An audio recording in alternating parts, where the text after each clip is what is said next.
Hi, I'm Go Samuel for Bucs Nation, and this is the O-Line review for Week 13. And in this video, we'll specifically be looking at the run blocking during the team's loss to the Panthers last Sunday. Now, the run game, which we've made a much larger part of the game plan ever since the Seattle game, didn't really go according to plan. The team averaged just 3.3 yards per carry. Mike Glennon was credited for 2 carries for a total of 3 yards. Vincent Jackson was credited for 1 carry for no yards, although technically that was actually a smoke route, but because it was thrown behind Glennon, it went down as a carry, not a reception. And Bobby Rainey carried the ball 17 times for 63 yards for an average of 3.7 yards. No other running back got a carry on the day. Now, the thing about those 3.7 yards per carry is that it wasn't, a constant 3 yards in a cloud of dust from Rainey. It was very much a case of feast or famine. Some runs were going for 7, 11, 16 yards. Others were being stuffed for no gain or even losing yards. So what we'll do is we will look through a selection of plays which I think showcase the good and the bad, and which I feel was representative of what our run blocking was like throughout the game. So with that said, let's crack on with our first play. So we begin with the first play of the second half. The Bucs received the ball at the beginning of the second half and decided to run an ISO play to the outside, which went for just 1 yard. Now, the play is designed for all the offensive line to seal these 5 defenders. We've got Greg Hardy over here, Luke Kuechly here, Colin Cole here, AJ Klein here, and finally Frank Alexander. So those 5 defenders are meant to be blocked by the 5 offensive linemen. And they're all going to be blocked inside to create a wall here. We're also going to see Tim Wright kicking out Thomas Davis, which would leave Quinton Michael here as the isolated man for Eric Lorig, the fullback, to block, giving Bobby Rainey a nice big running lane to run up behind him, like so. So going back to the 5 offensive linemen, the responsibilities should be Donald Penn, Jamon Meredith, between them, responsible for Greg Hardy and Luke Kuechly. And you'll also have DeMar Dotson responsible for Frank Alexander. Now the problem is, you should be having Davin Joseph, Jeremy Zutter responsible for Colin Cole and AJ Klein. Now you can see that Davin Joseph is clearly looking at Klein, which you would expect means that Zutter should be at least start off the play by blocking Cole. However, that is not what happens. What happens instead is Jeremy Zutter goes over to block Greg Hardy, who's stunted inside from outside here. Unfortunately, Davin Joseph was first looking at AJ Klein here, meaning by the time he comes over to try and help Colin Cole, Cole's already pretty much past him. You can see Davin's helmet here. He's behind Cole. One of these 2 messed up. I'm not sure whether it's Jeremy Zutter who should have stayed on Cole until Joseph, had a decent block on it, or if Joseph should have gone straight for blocking Cole and not worried about Klein first. Either way, someone's made a mistake and basically left a big hole right here for Cole to get through to the running back.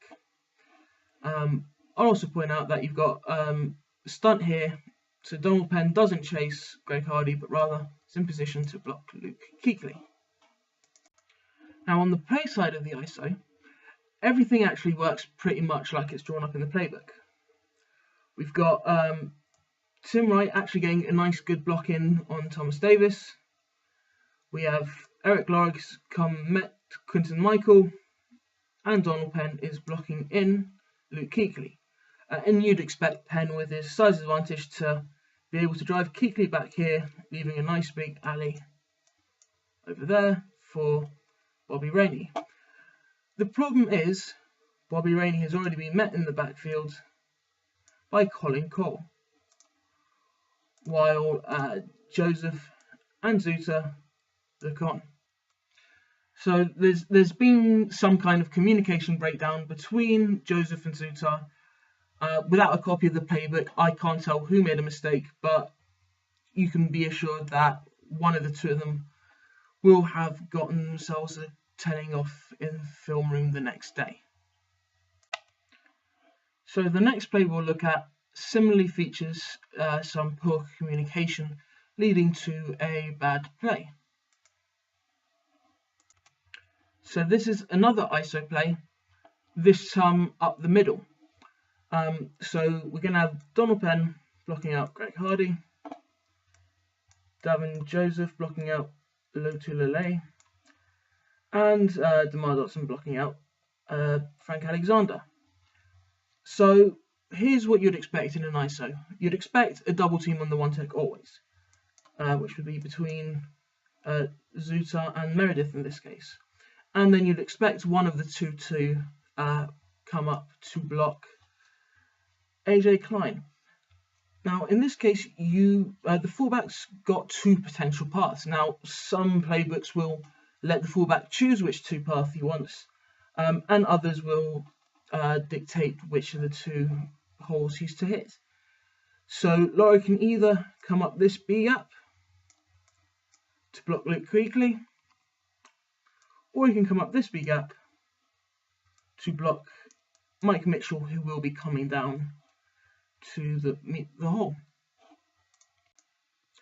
So on this play, Eric Lorig is hitting the B gap, moving up to block Luke Kuechly, and as he is the lead blocker, Bobby Rainey will follow him.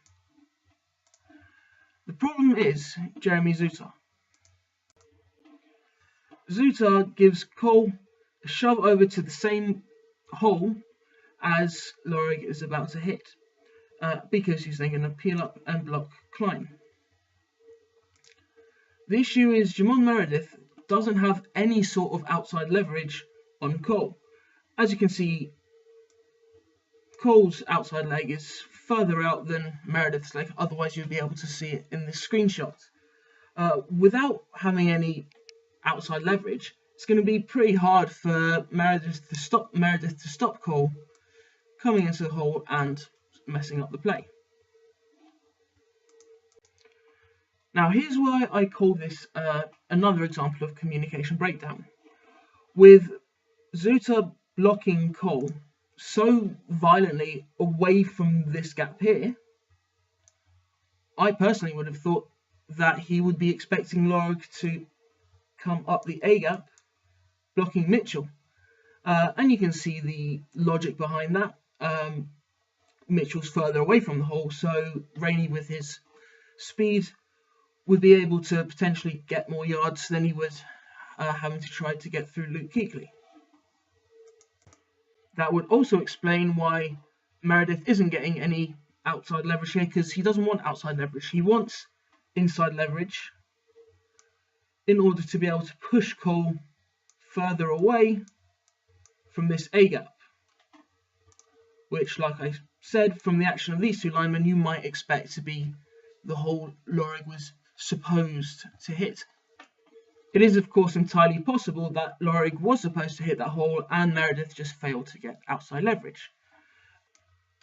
Now, as you can see, because Meredith failed to get outside leverage, there's really not much stopping Cole from getting to Rainey.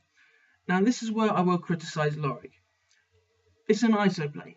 Lorig's assignment is Luke Kuechly, but you've got to be aware of how things changing. You know, you've got to adapt to what happens on the play, and I don't really believe that unless Lorig has mental tunnel vision, that he failed to see Cole there, and you'd think that he would at least want to chip Cole before heading back up to Kuechly, but he doesn't. So, as a result, you can see Rainey originally looks as if he's going to head up this A gap anyway, but then cuts back into the hole following Lorig right where Cole is waiting for him, and goes on to make the tackle. Now, it could be that on this play, it was simply a case of Meredith not able to get the outside leverage, but the fact that D'Souza did shove Cole over so violently and so determinedly makes me wonder whether or not they were expecting Lorig to go up that A-gap. You might not expect an ISO to be designed to hit a safety rather than a linebacker, but I didn't mention the context of this play. This running play was called inside our own 20, I think, or very close to it, on 2nd and 17. If you're calling a run play on 2nd and 17, you'd think you would want it to go as far as you possibly can to try and get back to 3rd and manageable. That was actually a very nice hole which Lorig could have taken to block Mike Mitchell, the safety, and it could have potentially even picked up the first down. We will see later that Rainey picked up 16 yards on a very similar play. But there we have it. I don't think it is Meredith's failure to get outside leverage as much as it is Lorig and those two linemen not being on the same page. That's how it looks to me. So we'll leave it there for the first part of this week's run blocking review. And in part 2, we're going to look at an ISO play that actually worked very well, as well as looking at 2 run plays that the Bucs tried in the red zone. So see you in part 2.